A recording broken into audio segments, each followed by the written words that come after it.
तो स्वागत है आप सबका संडे विद सुपर बैटल में और ये रहे आज के क्वेश्चंस। तो चलो शुरू करते हैं। Most powerful Avenger now.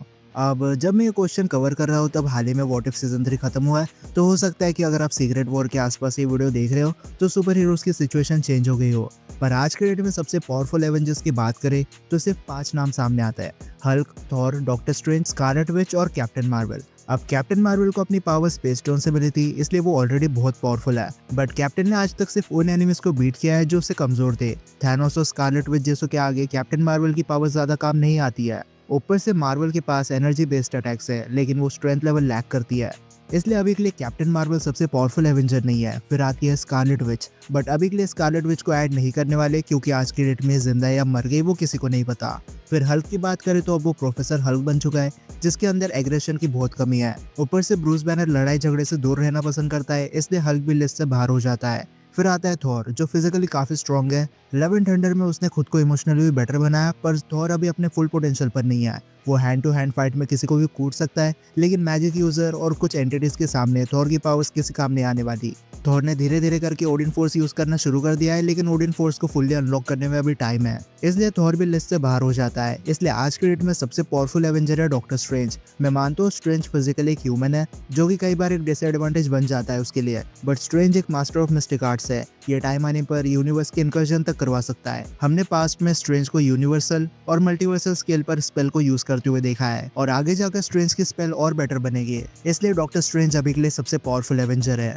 क्या लोकी एमसीयू में रिटर्न करेगा? अब मेरे ओपिनियन से तो लोकी को एक परफेक्ट एंडिंग मिली है। टेम्पलूम को रिप्लेस करने के चक्कर में वो खुद गॉड ऑफ मल्टीवर्स बन चुका है, बट अब लोकी ने कैंग के वेरिएंट्स का तो चैप्टर क्लोज कर दिया, लेकिन सीक्रेट वॉर शुरू होना बाकी है। अब जब तक लोकी जिंदा है तब तक मल्टीवर्स कोलैप्स नहीं करने वाला, पर अगर फ्यूचर में बियॉन्डर्स आ जाते हैं तो वो इतने पावरफुल है कि लोकी को अच्छे से कूट दे, इसलिए हो सकता है कि लोकी एक बार फिर से सीक्रेट वॉर में हमें देखने मिले, जहाँ बियॉन्डर्स आकर उसे मार देंगे और मल्टीवर्स कोलैप्स हो जाएगा। Strange Supreme versus Sentry. अब सेंट्री एक ऐसा बीइंग है जिसके पास 1 मिलियन एक्सप्लोडिंग सन्स की पावर्स है, और ये सारी एबिलिटीज उसे एनहांस सुपर सोल्जर सेरम से मिली थी। सेंट्री मार्वल के सबसे पावरफुल हेवी हिटर से फाइट कर चुका है। कुछ मैचेस में वो जीता है और कुछ मैचेस में वो हार भी चुका है, लेकिन सेंट्री के पास सुपर ह्यूमन स्ट्रेंथ और ड्यूरेबिलिटी के साथ रीजनरेशन एबिलिटी भी देखने मिलती है। ये मैटर और मॉलिक्यूल्स को मैनिपुलेट कर सकता है, पर सबसे इंपॉर्टेंट बात, सेंट्री की 2 पर्सनैलिटीज है, एक सेंट्री और दूसरी वॉइड, जो अपोजिट है सेंट्री से, और ये अपने साथ काफी ज्यादा डिस्ट्रक्शन फोर्स कैरी करता है, जो टाइम आने पर एक प्लैनेट को भी बर्बाद कर सकता है। अब सेंट्री सबसे ओवरपावर्ड कैरेक्टर में से एक है, लेकिन सेम केस स्ट्रेंज सुप्रीम के साथ है। पहले तो स्ट्रेंज सुप्रीम अब एक इटर्निटी बन चुका है, इसलिए सेंट्री स्ट्रेंज की यूनिवर्स में अपनी पावर्स को यूज ही नहीं कर पाएगा।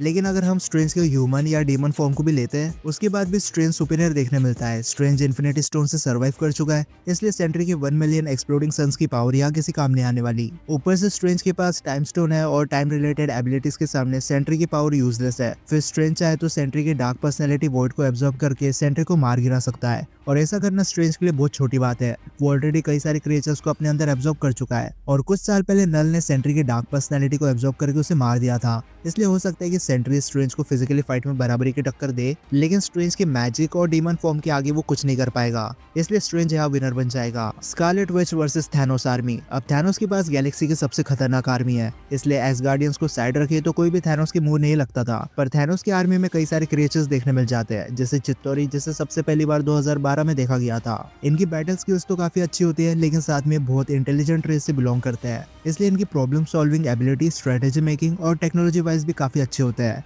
फिर आते हैं लिवाइथन्स, जो एलियन रेप्टाइल्स होते हैं, और इनके पास उड़ने की एबिलिटी नहीं होती है, लेकिन थैनोस इनके बॉडी पर एंटी ग्रेविटी प्लेट्स लगा देता है, जिसकी वजह से इन्हें उड़ने की एबिलिटी मिलती है। चित्तौरी ज्यादातर लिवाइथन्स को प्रेफर करती है अगर उन्हें शॉर्ट डिस्टेंस में ट्रैवल करना है। और थर्ड टाइप में आते हैं आउटराइडर्स। इन्हें मशीन में बनाया जाता है, इसलिए इन क्रिएचर्स को दर्द महसूस नहीं होता है, इनके अंदर फीलिंग्स देखने मिल जाती है। बेसिकली कई बार चित्तौरी अपनी जान बचाने के चक्कर में बैटलफील्ड से भाग जाती थी, जिसकी वजह से थैनोस के मिशन पूरे नहीं होते थे, इसलिए उसने ऐसे बींग्स बनाए जिन्हें दर्द या पेन फील नहीं होता है। ये बात अलग है, आउटराइडर्स थॉर की लाइटनिंग से डर के भाग रहे थे। इसके बाद इन आर्मीज को कंट्रोल करते हैं ब्लैक ऑर्डर्स, जो थैनोस के 4 एडॉप्टेड बच्चे हैं। एबोनिमो एक टेलीकिनेटिक यूजर है, जिसने डॉक्टर स्ट्रेंज को नॉकआउट कर दिया था। प्रोक्सिमा मिडनाइट और कोर्वस ग्लेफ छुपकर अटैक करने में बिलीव करते है और कल ऑब्सिडियन फिजिकली स्ट्रॉन्गेस्ट है पूरे ब्लैक ऑर्डर में। अब कंक्लूजन की बात करें तो Scarlet Witch already Proxima midnight और कोर्वस ग्लेव से लड़ चुकी है और इस टाइम पर वंडा ने अपनी पावर्स को अवेकन भी नहीं किया था, इसलिए स्कारलेट विच अपने डार्क होल्ड स्पेल के साथ इन दोनों को इजीली बीट कर देगी। इसके बाद कल ऑब्सिडियन की बात करें तो ये फिजिकल स्ट्रेंथ पर बहुत ज्यादा डिपेंडेंट है, बट वंडा अपनी रियलिटी मैनिपुलेशन से इसे वैसे मिस्टर फैंटास्टिक वाला ट्रीटमेंट दे सकती है। और रही बात एबोनी मॉ की, तो इसकी एबिलिटीज कुछ देर के लिए वंडा के लिए प्रॉब्लम बन सकती है,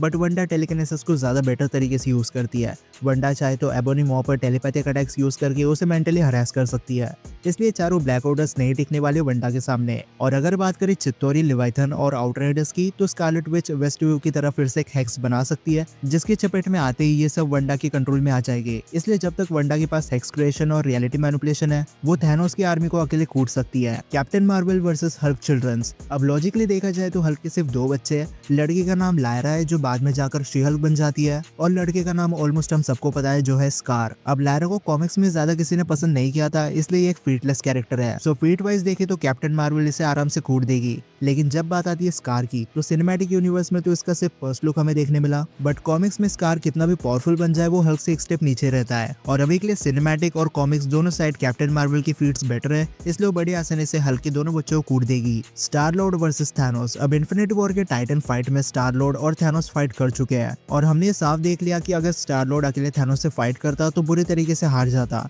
क्योंकि इन दोनों के स्ट्रेंथ में जमीन आसमान का फर्क है। लेकिन हमें ये नहीं भूलना चाहिए कि स्टार लॉर्ड के पास पहले सेलेस्टियल पावर थी। अब व्हाट इफ में हम देख चुके हैं कि सेलेस्टियल पावर के साथ स्टार लॉर्ड काफी डिस्ट्रक्शन कॉज कर सकता है, और थैनोस भले एक मैड टाइटन है, लेकिन वो सेलेस्टियल एबिलिटीज के आगे ज्यादा कुछ नहीं कर पाएगा।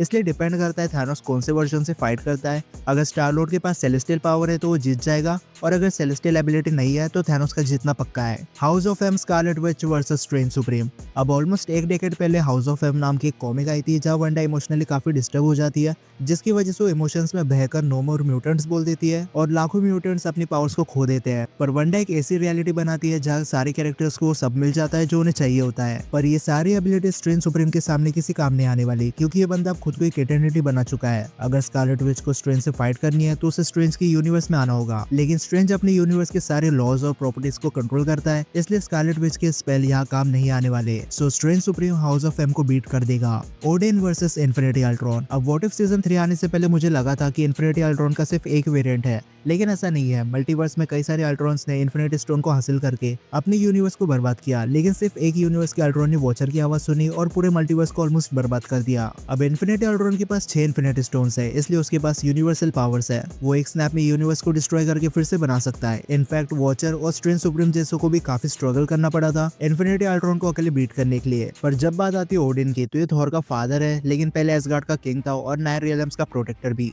ओडिन एक स्काई फादर है, इसलिए इजीली गैलेक्सी को बर्बाद कर सकता है, पर इसके पास ओडिन फोर्स भी देखने मिल जाती है, जो अपने आप में एक प्लैनेट डिस्ट्रक्शन फोर्स है। बस इसका एक ड्रॉबैक है कि ओडिन को स्पेसिफिक टाइम के बाद अपनी एनर्जी को रिचार्ज करना पड़ता है, और जब ये दोनों एक दूसरे के सामने आएंगे तब इन दोनों की काफी अच्छी बैटल हमें देखने मिलेगी। पर स्ट्रेंथ वाइज अल्ट्रॉन ओडिन को सरपास कर देगा, क्योंकि ओडिन के पंचेस से ज्यादातर शॉक भी प्रोड्यूस होता है, जो कि कोई भी सुपर ह्यूमन कर सकता है, लेकिन अल्ट्रॉन के पंचेस से सीधा रियलिटी चेंज हो रही थी, जो अपने आप में एक बहुत बड़ी फीट है। इसलिए अल्ट्रॉन के फिजिकल अटैक्स ओडिन को ज्यादा हर्ट करेंगे, पर अपने ओडिन फोर्स की मदद से ऑल फादर एक लिमिट तक इन्फिनिटी स्टोन को टक्कर दे सकता है, बट ओडिन भी स्नैप से सर्वाइव नहीं कर सकता, और एक लिमिट के बाद ओडिन की ओडिन फोर्स भी वीक होना शुरू हो जाएगी, जिसके बाद वो स्टोन के अगेंस्ट में बहुत इफेक्टिव तरीके से फाइट नहीं कर पाएगा। इसलिए ओडिन अपने आप में काफी पावरफुल है, बट इन्फिनिटी स्टोन की वजह से इन्फिनिटी अल्ट्रॉन सुपीरियर बन जाता है। Scarlett Witch versus dark side. अब न्यू डीसीयू के डार्कसाइड को आने में अभी काफी टाइम है, लेकिन स्नाइडर कट में हमें डार्कसाइड को देखा था, और इसने अपने यंग डेज में ओल्ड गॉड से फाइट की थी। नॉर्मल ह्यूमंस और एटलांटियंस को तो इसने बड़ी आसानी से कूट दिया था, लेकिन ओल्ड गॉड्स ने इसे ऑलमोस्ट मार दिया था। बट साइबॉर्ग के विजन में इसने ऑलमोस्ट सारे जस्टिस लीग मेंबर को मार दिया था। सुपरमैन बच गया, क्योंकि उसका माइंड कंट्रोल करना ज्यादा बेटर ऑप्शन था डार्कसाइड के लिए। बट स्कारलेट विच की बात करें तो वंडा एनर्जी शील्ड बनाकर डार्कसाइड के ओमेगा बीम्स और फिजिकल अटैक्स को ब्लॉक कर सकती है, पर डार्कसाइड वंडा की रियलिटी मैनिपुलेशन के अगेंस्ट में कुछ नहीं कर पाएगा। वंडा चाहे तो डार्कसाइड की आंख ही गायब कर देगी, जिसके बाद वो ओमेगा बीम प्रोड्यूस ही नहीं कर पाएगा, इसलिए स्कारलेट विच आराम से डार्कसाइड को बीट कर सकती है। लेकिन इसी के साथ हमारे सैंडिवस सुपर बैटल के क्वेश्चंस ये खत्म